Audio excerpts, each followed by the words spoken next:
기도하고 시작하겠습니다. 하나님 아버지 감사합니다. 오늘도 말씀을 사모하는 주의 종들이 주님 앞에 섰습니다. 하나님, 참으로 하나님의 말씀은 너무도 귀합니다.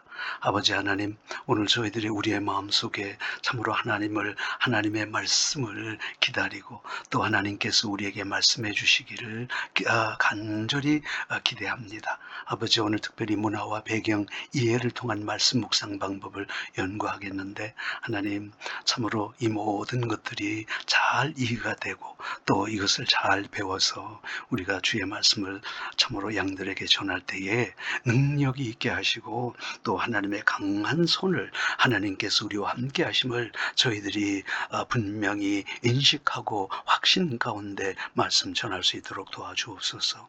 아직까지 참 말씀 묵상이 익지 않아서 어려움을 당할지라도 계속해서 말씀을 사모하게 하시고 묵상하게 하셔서 언젠가는 하나님의 말씀이 폭포수같이 쏟아지는 그런 것들을 경험할 수 있도록 역사하여 주옵소서.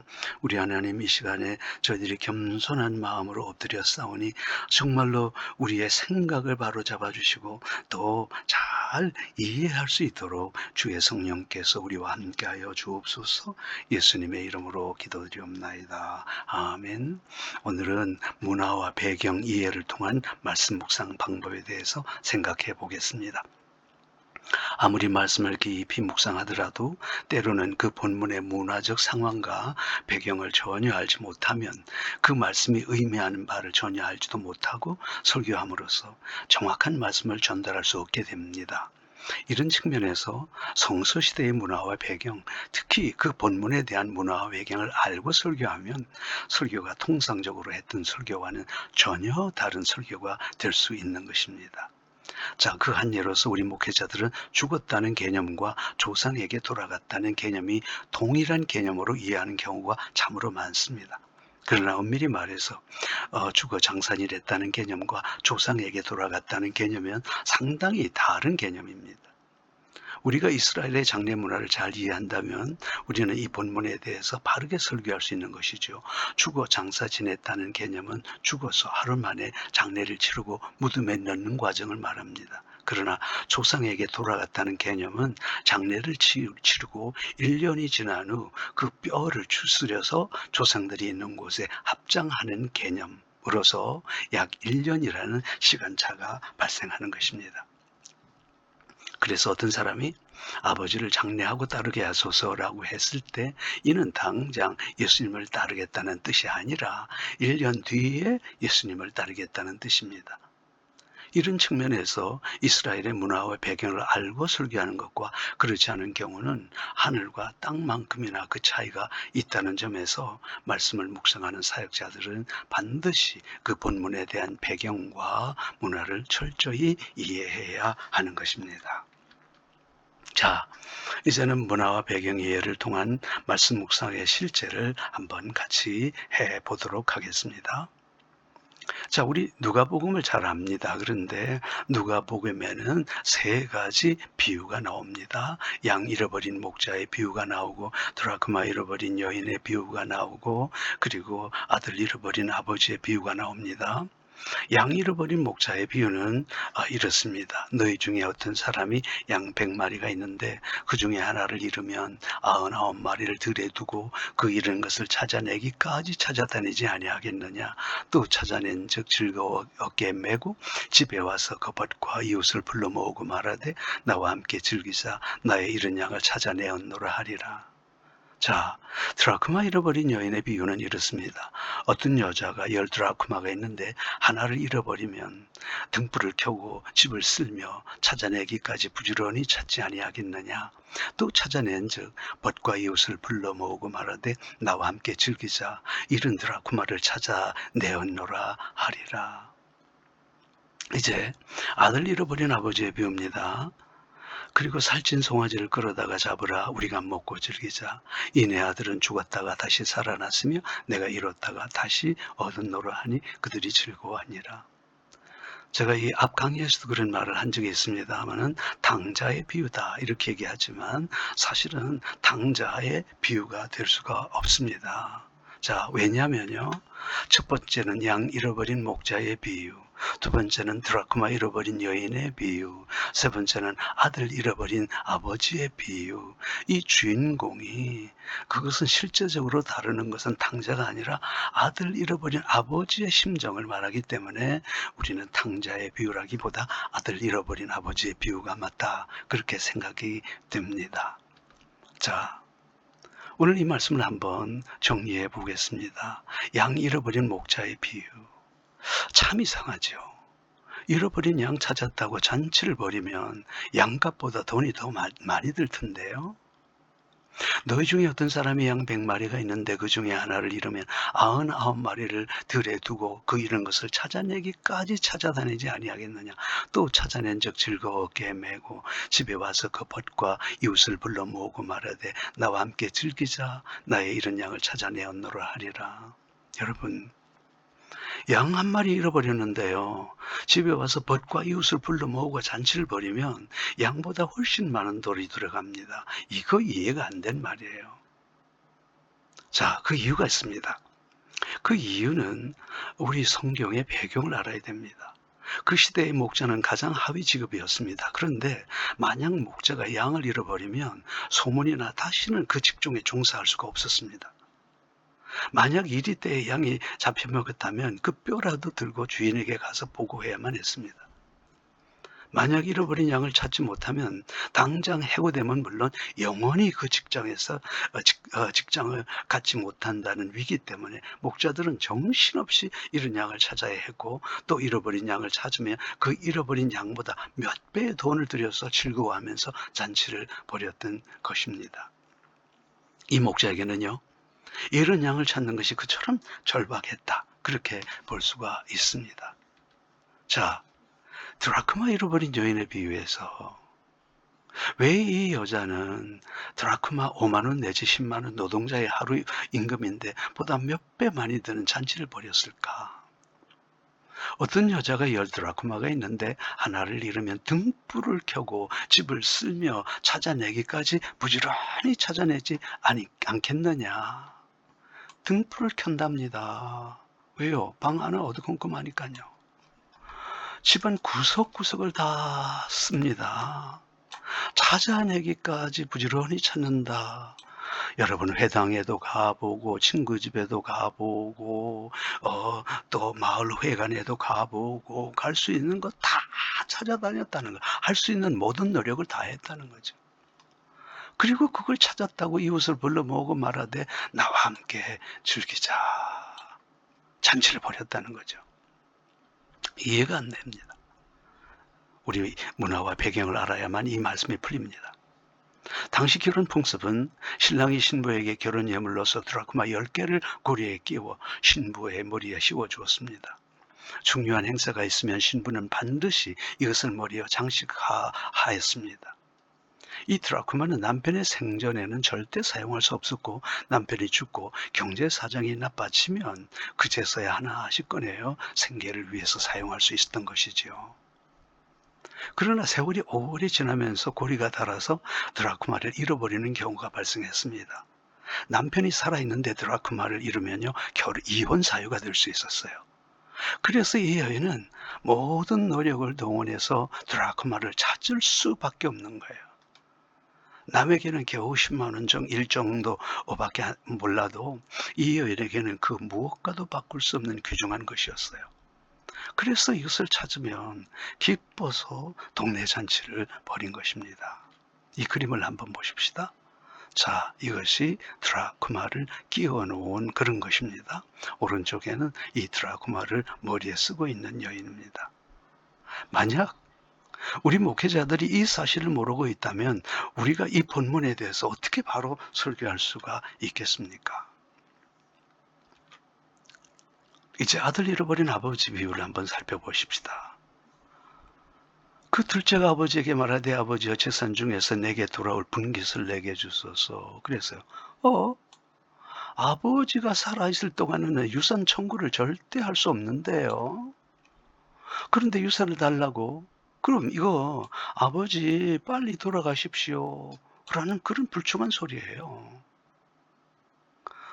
자, 이 첫째 아들은 이 기회를 이용해서 아버지가 살아있는데도 2배의 재산을 챙겼어요. 각각 그 살림을 나눠줬다고 그랬으니까요. 그 후 며칠이 안 돼요. 둘째 아들이 재물을 다 모아가지고서 팔아서 다른 나라로 갔다고 그랬거든요. 이스라엘의 문화에서는 아버지가 살아있는 동안에는 절대 유산을 처분하지 못하는데요. 아, 재산을 헐값에 넘겨버렸구나. 근데 형님이 이 사실을 모를 리 없는데 왜 안 말렸지? 그 참 이상한 형님 아닙니까? 먼 나라에 가서 허랑방탕하여 재산을 낭비했다면 형님이 모를 리 없는데요. 형님은 도대체 뭘 하고 있었습니까? 형님 어떤 삶을 창기와 같이 먹어버린 아들 알고 있잖아요. 어? 돼지가 먹는 쥐염 열매를 먹었다? 그러면요, 유대인들은 쥐염 열매를 먹었다면요, 뭐라고 생각하냐면, 아, 이제 진짜 돌아올 때가 됐구나라고 생각한다는 거죠. 너무 이상한 것은 잃어버린 동생이 돌아왔는데 형님이 반기진 않고 도리어 화를 내요. 너를 몹쓸 형님이네요. 그가 노하여 들어가고자 하지 아니하거늘. 여러분, 동생이 돌아왔는데요, 기뻐해야 되지 않습니까? 아이고, 이 형님 좀 보세요. 돈밖에 모르네요. 아버지의 살림을 장녀들과 함께 삼켜버린 이 아들, 아버지의 살림에 관심밖에 없어요. 뭐라고 그래요? 동생 아니에요. 이 아들이 돌아오면 이 형님 정신 분석을 좀 해봐야 됩니다. 그래서 유태인들은 첫째 아들이 당자라고 생각하는구나. 첫째가 당자만데 뭐. 자, 그런데요, 이상합니다. 유대인 성인 남자들은 체면상 절대 안 뛰거든요. 근데 아버지가 달려간다고 이에 일어나서 아버지께로 돌아가니라 아직도 거리가 먼데, 이게 아직도 거리가 먼데라는 말은요, 누가 누군지를 분간할 수 없는 그런 먼 거리인데, 그 노안인 아버지가 그를 보고 아들인 줄 알고 측은히 열려가 달려가 목을 안고 입을 맞춘단 말이에요. 여러분, 유대인 성인 남자들은 체면 문제상 안 달려간단 말이에요. 그런데 아들이 돌아오는데 여러분, 이게 안 달려가겠습니까? 아, 목자가 잃은 양을 찾는 데는 그 많은 이유가 있었네. 여자가 드라크마를 그렇게 찾는 데는 다 이유가 있었네. 둘째 아들보다 아버지의 심정이 없는 큰 아들이 참 더 문제네. 이걸 우리가 발견할 수 있다, 그 말씀입니다. 오늘 말씀이 어떻습니까? 대지를 보면 니들이 양 잃은 목자의 심정을 알아? 니들이 드라크마 잃어버린 여인의 심정을 알아? 니들이 아들 잃어버린 아버지 심정을 알아? 니들이 하늘 아버지의 심정을 알아? 니들이 개맛을 알아?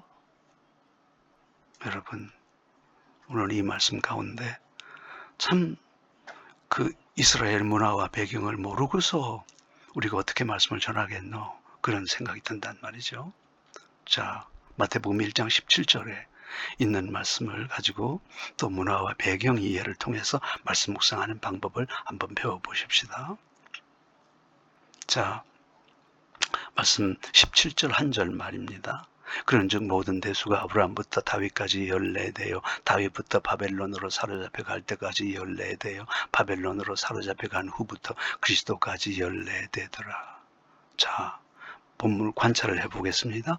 그런즉 모든 대수가 아브라함부터 다윗까지 14대다. 다윗부터 바벨론으로 사로잡혀 갈 때까지 14대다. 바벨론으로 사로잡혀 간 후부터 그리스도까지 14대더라. 정말 14대, 14대, 14대 맞습니까? 아닌데요. 여러분, 아닙니다. 그렇다면 마태가 왜 14대, 14대, 14대라고 그랬을까요? 마태가 치명적인 거짓말을 했습니까? 만약 성도 중 한 명이 실제 족보를 계산해보고 14대, 14대, 14대 아닌데요, 목사님, 마태가 거짓말을 했나요? 라고 묻는다면 우리는 어떻게 대답할 수 있겠습니까? 자, 마태는 왜 14대, 14대, 14대라고 했을까요? 그 이유는 간단합니다. 유대인은 유대인 나름대로 독특한 문화를 가지고 있었는데 마태는 유대인이기 때문에 그들이 사용하는 게마트리아 문자를 잘 알고 있었습니다.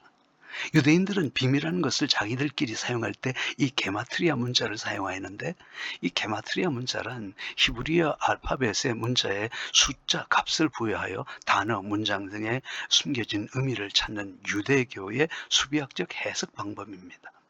특히 이 방법은 유대교 신비주의에서 특히 중요한 역할을 하고 토라의 깊은 의미를 파악하는 데 사용됩니다. 이렇습니다. 히브리어 알파벳이 알렙, bet, 기멜, 달렛, 해, 와우, 자인 이렇게 됩니다. 그러면 거기에다가 1, 2, 3, 4, 5, 6, 7, 8, 9, 10, 10, 20, 30, 40, 50, 60, 70, 80, 90, 100, 100, 200, 300, 400 이렇게 나가게 되는 거예요. 자, 그런데 왜 하필 14대, 14대, 14대라고 그랬을까요? 그러면 오늘 14대가 되기 위해서는 4, 6, 4의 조합이란 말이죠. 그러면 알렙, 기멜, 달렛, 밥, 달렛 이렇게 되죠. 그럼 이게 어떤 발음이 나오는고 하면 D, V, D 누구예요? 데이빗, 다윗이라는 거죠. 다윗. 결국은 마태는 이 마태복음을 유대인을 위해서 쓰여진기 때문에 유대인의 문화와 풍습을 너무 잘 알죠. 그래서 예수 그리스도가 그 위대한 다윗 왕, 우리 이스라엘 백성들이 말하면 깜빡 죽을 만한 그런 다윗 왕의 후손으로 오셨다라고 말하는 거예요. 그러면 왜 한 번이 아니라 14요, 14요, 14라고 얘기했을까요? 그 이스라엘 사람들은요, 중요한 것을 꼭 3번 강조하는 법이 있습니다. 그래서 다윗의 후손으로 오셨다. 다윗의 후손으로 오셨다. 예수 그리스도는 다윗의 후손으로 오셨다. 라고 지금 고함을 지르고 있는 거예요. 마태는 다윗을 3번 강조하고 있습니다. 틀림없이 예수가 다윗의 후손으로 오셨다. 지금 이 얘기를 하고 있는 거예요. 그래서 오늘 관찰한 말씀을 정리해 보면요. 예수님은 우리 조상 아브라함의 후손으로 오셨다. 왜요? 유대인들은 아브라함은 깜빡 죽거든요. 예수님은 우리의 왕 다윗의 후손으로 오셨다. 다윗의 자손 예수 그리스도의 계보라. 그리고 여기서 3 여자가 나옵니다. 다말, 라합, 룻. 바로 이 사람들이 누구냐면 이스라엘 사람들이 또 깜빡 놀라는 사람들이에요. 이 사람들이 누구냐면 거룩한 할머니들이에요. 이 3사람의 공통점이 뭘까요? 전부 이방 세계에서 하나님의 세계로 건너왔던 믿음의 사람들. 그래서 거룩한 할머니라. 그래서 예수 그리스도는 이런 거룩한 할머니의 뿔에서 오셨다. 그 얘기하고 싶은 거예요. 자, 마지막으로 내가 분명히 강조하건대 예수님은 틀림없이 다윗의 후손으로 오셨다. 그래서 열례됩니다. 열례됨요. 열례되더라 라고 강조를 하고 있는 것입니다. 자, 만약에 우리가 이스라엘의 문화, 여기서 게마트리아를 모른다고 하면 이 말씀을 어떻게 풀어나가겠습니까? 자, 그러면 153마리 물고기를 잡았다. 이것도요, 게마트리아로 문자로 하면요, 하나님의 아들들이에요. 놀랍지 않습니까? 이처럼 문화와 배경을 이해를 하고 하나님의 말씀을 접하는 건 너무 중요하다는 말씀이에요. 그래서 마태는 족보를 가지고 치명적인 거짓말을 하는 것일까? 아니라는 거예요. 예수님은 아브라함의 후손으로, 예수님은 거룩한 할머니들의 후손으로, 예수님은 왕 중의 왕 다윗의 후손으로, 예수님은 틀림없이 왕 중의 왕으로 오셨다. 이렇게 말씀하고 있습니다. 자, 이제 문화와 배경 반드시 알고 우리가 설교해야 될 것. 자, 창세기에 왜 드라빔을 훔쳤을까? 왜 모아가 처리 아닌데 저주하셨을까? 왜 차지도 뜨겁지도 않다고 했을까? 이 모두 하나의 배경이에요. 그것을 우리가 분명하게 알아야 되는 것입니다. 자, 깊이 있는 말씀 묵상, 깊이 있는 설교의 지름길, 바로 이 부분들을 여러분께서도 참고하시기를 바랍니다. 늘 평안하시고, 그리고 또 다음 주에, 그 다음 과에서는요, 한 주제를 통하여 말씀을 묵상하는 법에 대해서 공부하도록 하겠습니다. 평안하시고, 또 늘 행복하시고, 주님의 은혜 가운데 강건한 목회 되시기를 기도합니다. 감사합니다.